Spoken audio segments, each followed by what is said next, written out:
আসসালামু আলাইকুম গাইস, আপনারা সবাই জানেন আমরা ট্রান্সফরমারের কাজ করে থাকি, ট্রান্সফরমার মেনটেন্যান্স করি। আমাদের 2টি ট্রান্সফরমার কয়েল কমপ্লিট করা হয়েছে। 2টি ট্রান্সফরমার হিট চেম্বারে আছে। এটা আমাদের হিট চেম্বার। 2 পাশের হিট চেম্বারের কয়েলগুলো লাল হয়ে রয়েছে, আর একটি কয়েল আছে এই পাশে। এটার মাঝের কয়েল বাদাই করা হয়েছে।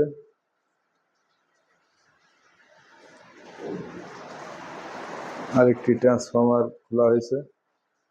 ট্রান্সফরমারটি একটি কয়েল ভাইব্রেশন করে বডি হয়ে কয়েলটি নষ্ট হয়ে গেছে। আমাদের ট্রান্সফরমার এবং সেন্ট্রিফিউজের কন্ট্রোল বক্স।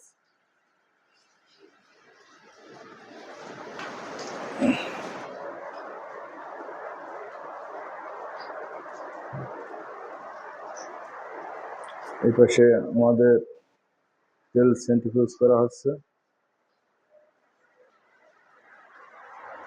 ট্রান্সফরমারের তেলের ভিতরে যদি পানি থাকে তাতে ট্রান্সফরমারের কয়েলের সমস্যা হয়। এই কারণে হিট দিয়ে পানিকে বাষ্প করে দেওয়া হচ্ছে। শুধু তেলটাই অবশিষ্ট থাকবে, যতটুকু পানি থাকবে সেটা বাষ্প হয়ে বেরিয়ে যাবে। এখানে একটি মোটর আছে, মাঝে মাঝে মোটরটি স্টার্ট দেওয়া লাগে যাতে নিচের তেল